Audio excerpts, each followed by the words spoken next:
All right, guys. So we are back from the interruption. So I was just walking you through now the steps of how to factorize the scenario when we get the coefficient of x squared. Once you get a number for the coefficient of x squared, which is a number either greater than 1 or less than 1, then the first step is to find AC. AC simply means you take the coefficient of x, you take the coefficient of x squared, and then you times it by the constant c. When you times it by the constant c, the result or the product will give you AC. Now what you're going to do next, you're going to find two factors of AC. So from this product, you're finding two factors of AC. When you add them, you get the middle term, which is, right? So as I was saying, that this process is pretty much similar to what we were doing in case 1. But in case 1, what we were really finding is two factors of C. When you add them, you get B. But in this case now, we are finding what?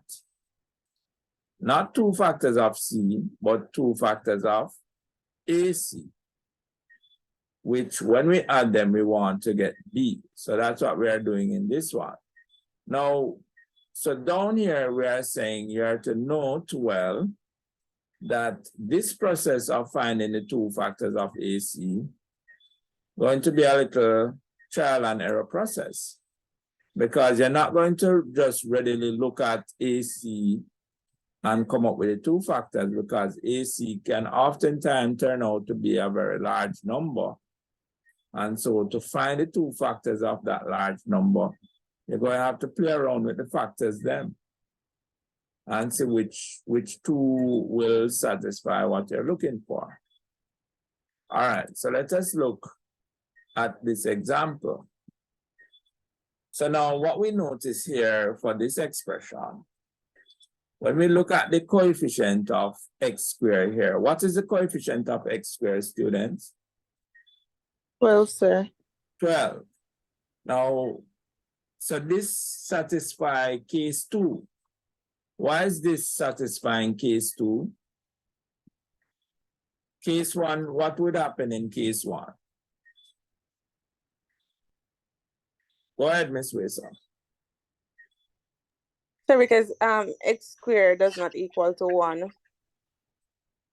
Well, it's not. The x squared does not equal to 1. It is the coefficient of x squared does not equal to 1. When we're talking about the coefficient, we are referring to the number in front, the variable. So in this case, the number in front of the x squared is 12 and not 1. If we were looking at case 1, we would have 1 instead of 12 to be the coefficient of x squared. Everybody understand that? Let me see if you understand that, guys.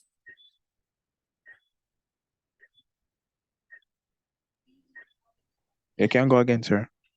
I was saying that in the previous expression that we were looking at, you did not have an obvious number in front of the x squared. You generally just have the x squared by itself. In that case, what would be the coefficient? If you didn't have the 12 here and you just have the x squared by itself, what would have been the coefficient?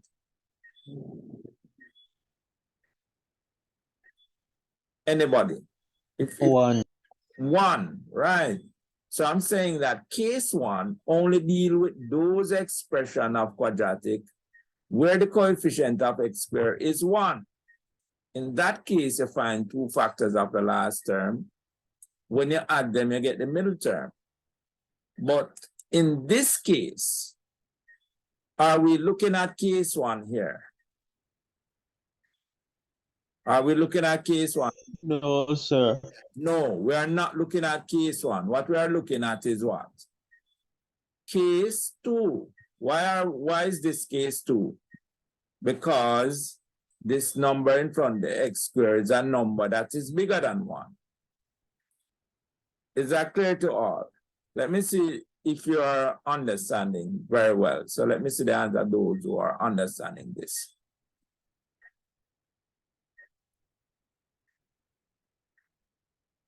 All right, so what that means then, this is a what? Case 2 scenario. This is what? A case 2 scenario. So how to identify when you have a case 1 or a case 2? You look at the number in front of the x squared. If there's no obvious number in front of the x squared and the coefficient is 1, then that would be a case 1. Once you have a number which is greater than 1 or a number less than 1, probably this could have been minus 12. So that would be a number less than 1. In any of those situations, now you would be dealing with a case 2. So what would be the step? What are the steps now involved in factorizing this? What is the first step that you would do here? Ms. Waysom.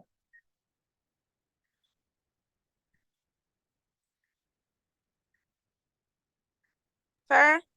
Yes, what is the first step in factorizing this case 2 situation?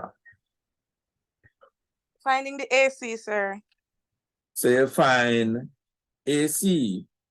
So remember now, the number in front of the x squared would be the A,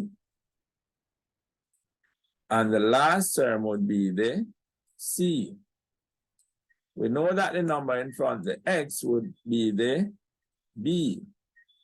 But what we really want to find is what? A times C.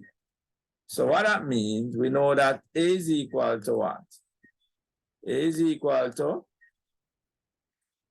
12, and C is equal to what? Negative 15. What is that? So AC then would be equal to what? We're just making a substitution here. So we're going to have 12 times negative 15. What would that give us, students? Anybody? Negative 180. So it means that when we calculate AC, we will get negative 180. Everybody see that, guys? Yes, sir. Yes, sir. Right. So AC is equal negative 180. Now, what are we going to do next now? What is the next step for AC?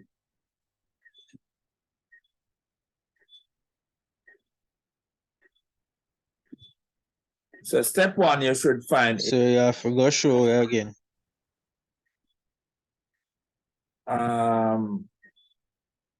Why would I have to show you again the next step?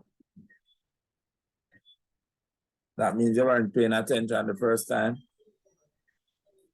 Remember, No, remember. after you find AC, now you're going to find 2 factors of AC, 2 factors, 2 numbers that you multiply to get negative 180. When you add them now, you get 11, which is B. That's what we're looking for now. Can you easily look at this and come up with the 2 numbers? Guys?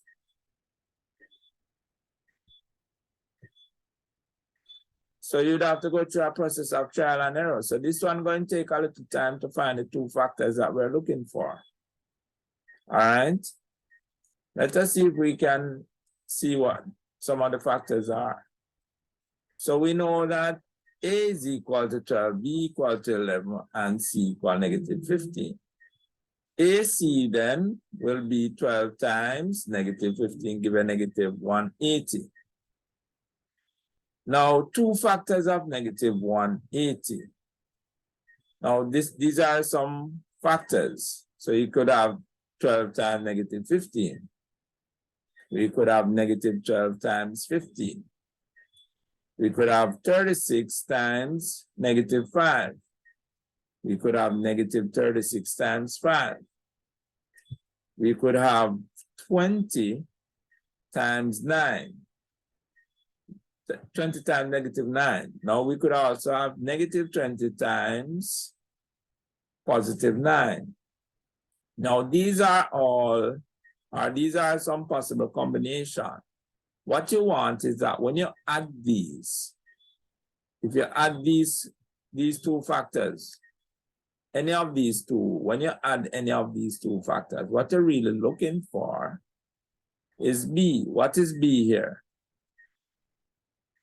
B is 11. 11. So it means that when we add these, any of these, when you add them, which two, when you add them, you get positive 11? 20 and negative 9, sir. 20 and negative 9. So it means that the two factors you're looking for would be these. Now, what you're going to do, the next step now, can anybody tell me what we're supposed to do in the next step? Let me see if you're thinking. Sir, we're going to substitute B for substitute B with those two factors. All right, you can be a little clearer on that for me. Let's hear some. So we go have 12x squared plus 20x plus negative, sorry, not plus, but negative 9x. All right, so you're going to replace the 11x with 20x, positive 20x and negative 9x. Negative 9x, right? So those are the two factors that we would use to get B. So here now we would now replace, well, I probably need to rewrite these steps. So step one should have been you first find AC. Then step 2, you should find two factors of AC. And then now this should be step 3. Now you're replacing the middle term with 20x minus 9x. So this is the expression you get now. Now what we do, this is a 4-term expression. We factorize it now by grouping, like what we have been doing in the previous case 1.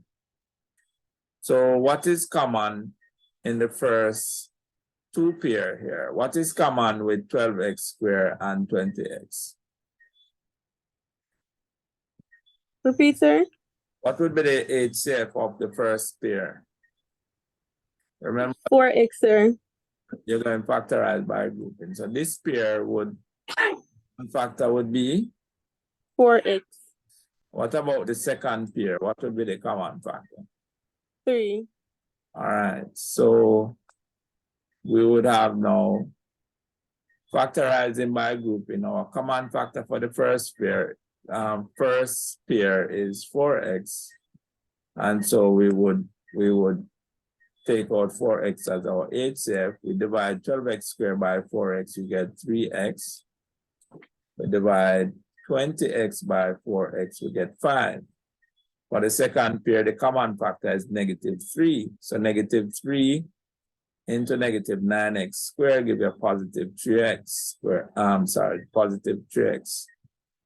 Negative 3 into negative 9x give you positive 3x.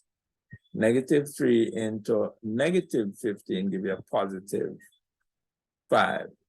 Now, when we look at the expressions in the 2 brackets, we see that both expressions are the same. So we're going to pull out that expression now as our HCF, and we further factorize by that. So we pull out the x plus 5, and we divide each of these by the we pull out the 3x plus 5, and then divide each of these by the 3x plus 5. For the first bracket, we get 4 when we divide this first pair. And then for the second bracket, when we divide by the x plus 5, we get -3. All right. Now, let me see the hands of those who following so far and understanding how the step really works. Let me see the hands of those who are following so far, but you probably need to work a few of them to get the hang of it. All right, here we go. Now you're going to practice these and let's see what you come up with. Now, before you jump and start looking for the factors, just remember that you're going to do your sign, and you're going to do your sign analysis as well. So you're going to look at the sign of the last term, sign of the middle term, and use those to help you to guide what the factors, what the sign of the factors are that you're looking for. All right, guys, so I'm going to now allow you to just do these questions. I'll give you about, well, we don't really have a lot of time remaining, but try doing these questions before the time is up.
All right, guys. I'm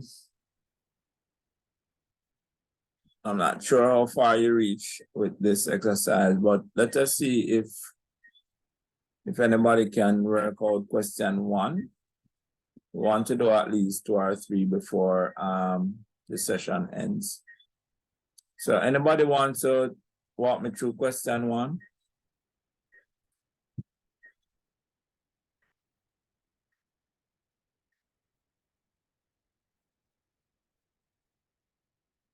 Miss Raysom, can I call on you, Miss?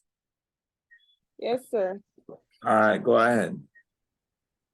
All right, so the first one, 2x squared minus 7x plus 15. So first we find the AC, sir, and AC is 2 times 5. Hold on, Miss Raysom. Which question are you doing? Number 1, sir, 2x squared minus 7x plus 5. Yeah, because I heard you said plus 15, so I was wondering. All right, so no. So First we find the AC, sir, which is 2 times 5 equal 10. So AC equals to 2 times 5. 2 times 5, sir.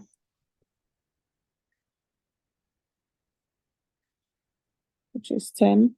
10. Yes, sir. What next? With the factors, so we're Yeah. gonna find the factors that when add together you get negative 7x, sir. That would be a negative 2 and a negative 5. And that same number when multiplied would have given you about the same positive 10. All right. So if you look at the analysis here, the last term is positive. Positive, sir. Yes, sir. The 2 factors going to be based on the sign of the middle term. So if Right, sir. 2 one negative the middle factors we're term dealing with. negative, Yes, sir. there's So going it to would be be negative. negative 2 and negative 5. So you would replace negative 7x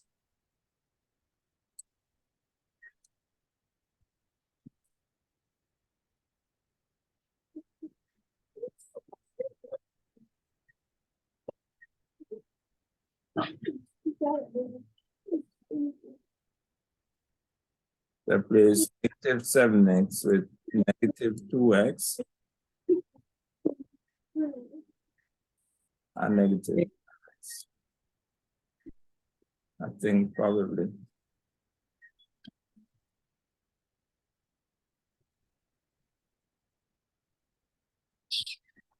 And then plus 5.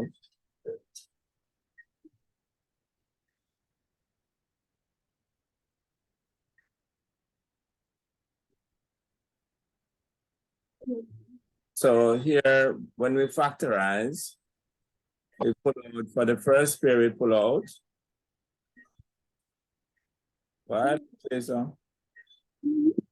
So for the first set, sir, I have 2x squared working with minus 2x. So we're gonna have for the HCF 2x. 2x into 2x squared leaves us with x. And then 2x into 2x leaves us with 1 and negative 1, sir. We keep our sign. All right, so you get negative 1. Yes, sir. All right, for the HCF for the second set would be 5. Negative 5, that is. So we say negative 5 into 5, into negative 5x, sir, would give us x, positive x, that is. And then we say negative 5 into divided by positive 5 would give us negative 1, sir. And using the HCF now, we see that x minus 1 would have been common to both sets. So we pull that out as the HCF. We say x minus 1 into 2x. X minus bracket x minus 1 will leave us with 2x. And then x minus 1 into 5 bracket x minus 1 would have left us with minus 5, sir. All right. Anybody else get that? Let me see the hand of those who would have done question 1 and got the same answer. Anybody else? All right. All right, so have you done the other question yet, Ms. Wesam? Yes, sir. All right, let us just do question 2, and then now we're going to call it a night. All right, so for question 2, what you have? For question 2, so the AC would have been 2 times 5, which would give you, sorry, 2 times 15, which gives you 30. All right, so AC is equal to, Leave the dog alone.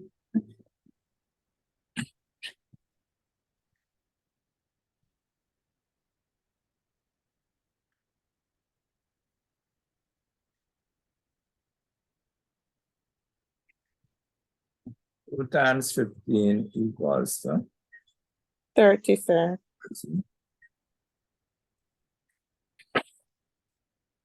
Next. So the Okay. factors we're working with, sir, would be 10 and 3. All right. Positive 10 and 3. Considering the 13 is a positive, so we'd have to work with 2 positive numbers. All right, so here we would have replace the middle term with. Yes, sir. All right, so let us replace it with positive 10. 10x, yes, sir, 10x plus 3x.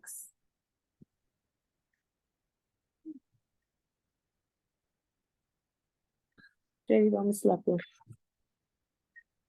And then we have plus 15. X. All right, so let us factorize. Common factor for the first pair. The common factor for the first pair would have been 2x, sir. So we say 2x into 2x squared would leave us with x. All right, so 2x. So that leaves you with x. Yes, sir. And then 2x into positive 10x would leave us with positive 5.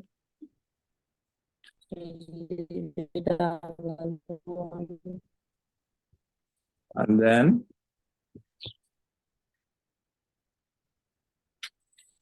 for the second set now, sir, the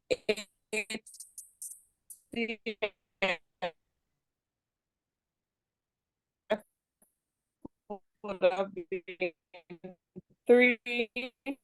We say 3 into 3x leave us with x.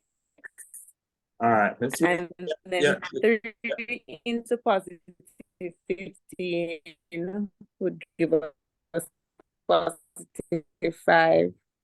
All right. You were breaking up just now, Miss Rayson. Let's say that quickly again. X plus 5 now, sir, would have been the HCF. Okay. So we say. Not hearing you, sir.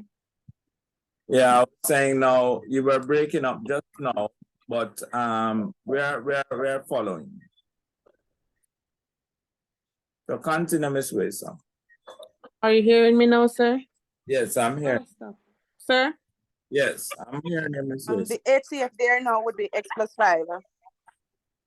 All right, continue. So x plus 5 into 2x bracket x plus 5 will leave us with 2x, sir, and then x plus 5 into 3 bracket x plus 5 will leave us with 3. All right. That's all that. Very Yes, good. sir. Thank you very much. Yes. Anybody else who got these? Let me see your hand.